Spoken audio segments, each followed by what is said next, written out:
তে আবু হুরায়রা রাদিয়াল্লাহু তাআলা আনহুকে নবী আমার বলতে আছেন, এ আবু হুরায়রা, আজকে রাত্রি বেলায় তুমি এই মালগুলাকে দেখাশোনা করো। দার নবী মায়ের নবী হযরতে আবু হুরায়রা রাদিয়াল্লাহু তাআলা আনহুকে বলতে আছেন, আবু হুরায়রা, এই রাত্রি বেলাতে তুমি এই মালগুলাকে দেখাশোনা করো, কোন চোরে যেন চুরি করে না নিয়ে যায়। হযরতে আবু হুরায়রা রাদিয়াল্লাহু তাআলা আনহু নবীর কথা মোতাবেক যেন এই রাত্রি বেলাতে মালগুলাকে আপনার দেখাশোনা করতে আসেন। হযরতে আবু হুরায়রা রাদিয়াল্লাহু তাআলা আনহু দেখতে আছেন গভীর রাত্রিতে একটা চোর যেন এসে হাজির হয়ে গেছে। চোর এসে যেন মালগুলাকে আপনার চুরি করতে আরম্ভ করেছে, মালগুলাকে ভরতে আরম্ভ করেছে। হযরতে আবু হুরায়রা রাদিয়াল্লাহু তাআলা আনহু চোরের হাত দুটাকে ধরে নিয়েছে, বলে, তুমি এই মালগুলাকে চুরি করতে আরম্ভ করেছো, আমি তোমাকে নবীর দরবারে হাজির করব, আমি রাসূলুল্লাহ দরবারে তোমাকে নিয়ে যাব। চোর যেন বলে, আবু হুরায়রা, তুমি আমাকে নবীর দরবারে নিয়ে যেও না, আমাকে নবীর দরবারে নিয়ে যেও না। আজকে আমার ছেলে মেয়ে 3-4 দিন থেকে খাবার খেতে পাই না, আমার ছেলে অনাহারে রয়েছে। ও আবু হুরায়রা, তুমি আমাকে ছেড়ে দাও। হযরতে আবু হুরায়রা রাদিয়াল্লাহু তাআলা আনহুর যেন দিলে মায়া মমতা চলে আসলো, চোরকে যেন আপনার রাত্রি বেলায় ছেড়ে দিল। সকাল বেলায় নবী আমার যেন জিজ্ঞাসা করে, আবু হুরায়রা, চোরের সঙ্গে কি হয়েছিল বলো বলো। হযরতে আবু হুরায়রা রাদিয়াল্লাহু তাআলা আনহু বলতে আছেন, ইয়া রাসূলুল্লাহ, ইয়া হাবিবাল্লাহ, নবী গো, চোর যেন মালগুলাকে চুরি করতে এসেছিল। চোর যখন মালগুলাকে ভরতে আরম্ভ করেছে, আমি হাতটাকে ধরে নিয়েছি, বলে, তোমাকে আমি নবীর দরবারে হাজির করব, নবীর দরবারে নিয়ে যাব। চোর যেন বলতে আছে, আবু হুরায়রা, আমাকে ছেড়ে দাও, আমি আর আসবো না, আমার ছেলে মেয়ে অনাহারে রয়েছে, আমার দিলে মায়া মমতা চলে আসলো, ওই জন্য আমি চোরকে ছেড়ে দিয়েছি। নবী আমার বলে, আবু হুরায়রা, ওই চোর তোমাকে মিথ্যা কথা বলেছে, আবার পরের রাত্রিতে চোর তোমার কাছে এসে হাজির হবে, চোর আবার আসবে।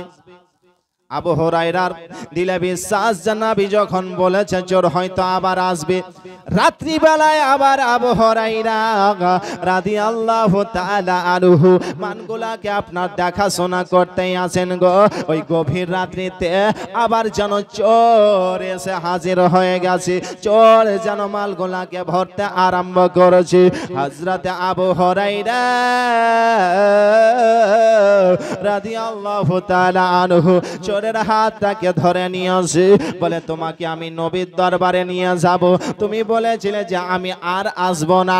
ওই চোর যেন বলে, আবু হুরায়রা, আমাকে ছেড়ে দাও, আর আমি আসবো না, আমার ছেলে মেয়ে অনাহারে রয়েছে।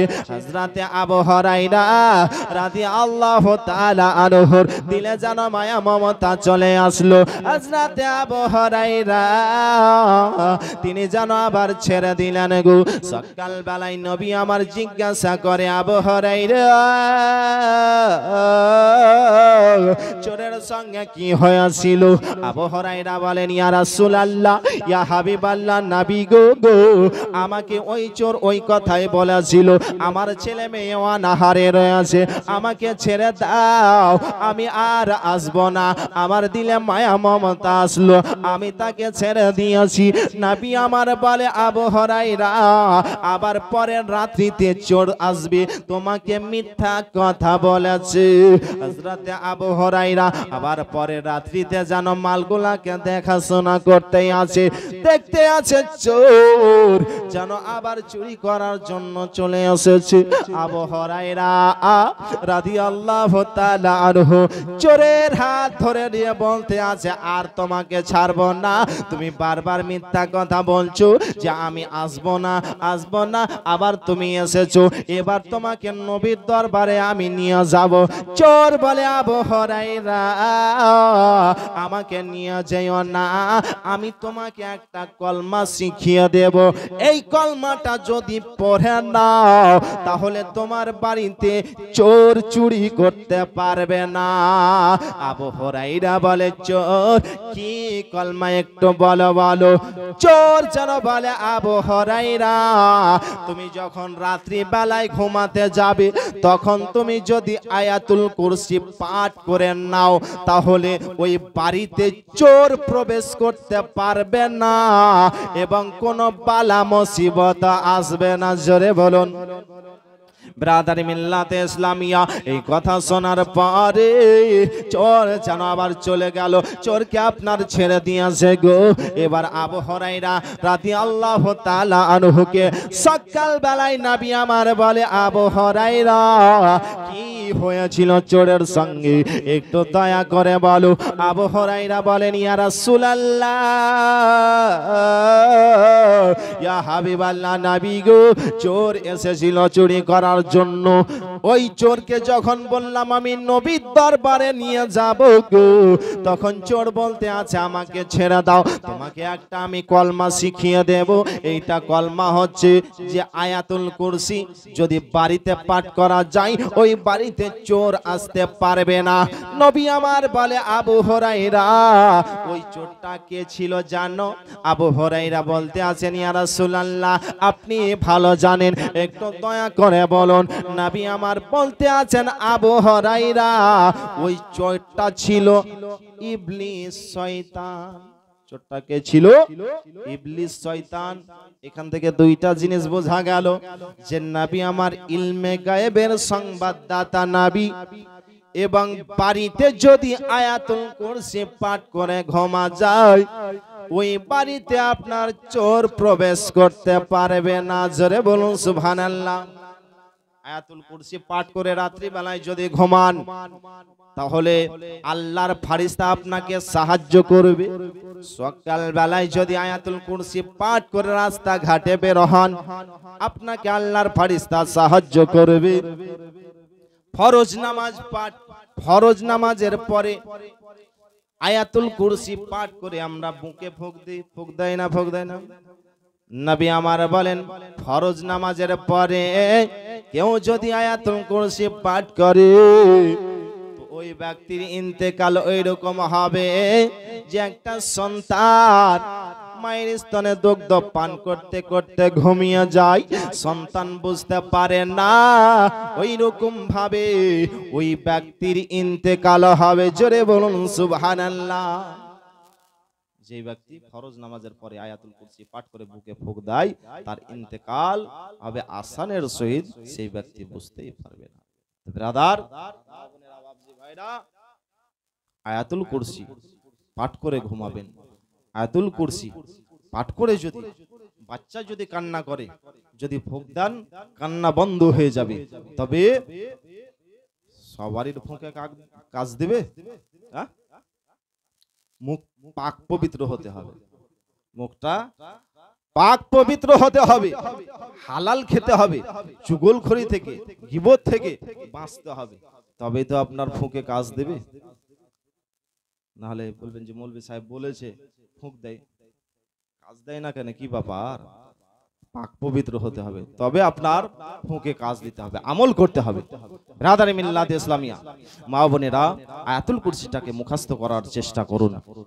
ব্রাদারে মিল্লাত ইসলামিয়া সূরা ইখলাস, সূরা ইখলাস যদি পাঠ করে ঘুমা যায় তাহলে একটা কোরআন শরীফ খতম করার সমান সওয়াব পাওয়া যাবে। একবার কোরআন শরীফ খতম করার সমান সওয়াব পাওয়া যাবে। জোরে বলুন সুবহানাল্লাহ। ব্রাদার মিল্লাত ইসলামিয়া সূরা ফাতিহা সমস্ত অসুখের ওষুধ, সূরা ফাতিহা সমস্ত অসুখের ওষুধ। অনেক ডাক্তার কবিরাজ দেখিয়েছেন, আপনার রোগী সুস্থ হয় না। কি করবেন? নবী আমার বলেন যে ফরজ নামাজ পড়ার পরে, ফজরের ফরজ নামাজ পড়ার পরে 41 বার সূরা ফাতিহা পানিতে ফোঁক দিয়ে যদি পান করা যায় তো ওই অসুস্থ ব্যক্তি সুস্থ হয়ে যাবে। জোরে বলুন সুবহানাল্লাহ। 41 বার সূরা ফাতিহা পাঠ করে অসুস্থ ব্যক্তিকে পান করাবেন, ওই ব্যক্তি সুস্থ হয়ে যাবে।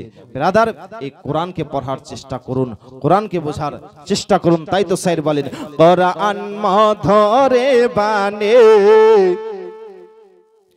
আমি যখন শোনে, কোরআন মধরে বানে আমি যখন শুনে, আমার মন ভরে যায়। জোরে বলুন সুবহানাল্লাহ। কোরআন মধরে বানে আমি যখন শুনি, কোরআন মধরে বানে আমি যখন শুনি, আমার মন ভরে যায়। শোনো মুমিন মুসলমান পড়ে দেখো না কোরআন, শোনো মুমিন মুসলমান পড়ে দেখো না কোরআন, কত শান্তি পাওয়া যায়। শোনো মুমিন মুসলমান পড়ে দেখো না কোরআন, কত শান্তি পাওয়া যায়। কোরআন মধরে বানে আমি যখনই শুনি, আমার মন ভরে যায়। ব্রাদার মিল্লাত ইসলামিয়া, নিজের ছেলেকে কোরআনের শিক্ষা দেন।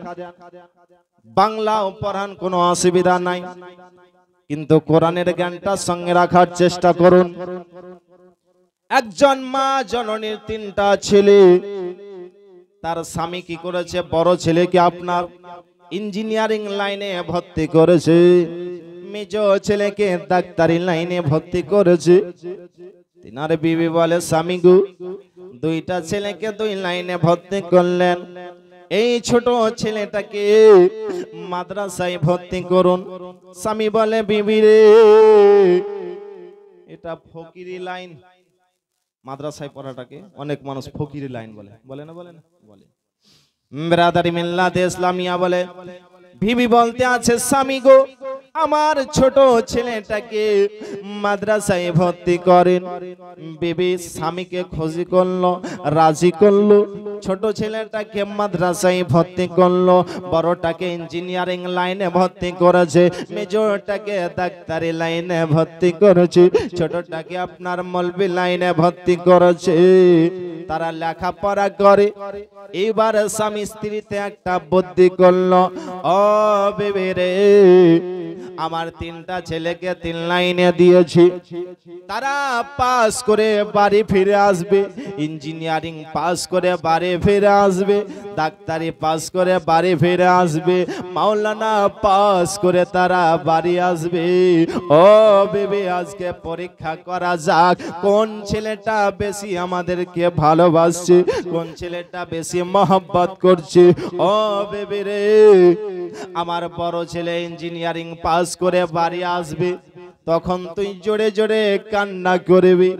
যদি জিজ্ঞাসা করে, মা তুমি ক্রন্দন করতে আসো কেন, তখন তুমি বলবে যে তোমার আব্বা আমাকে মেরেছে, ওই জন্য আমি ক্রন্দন করতে আসি।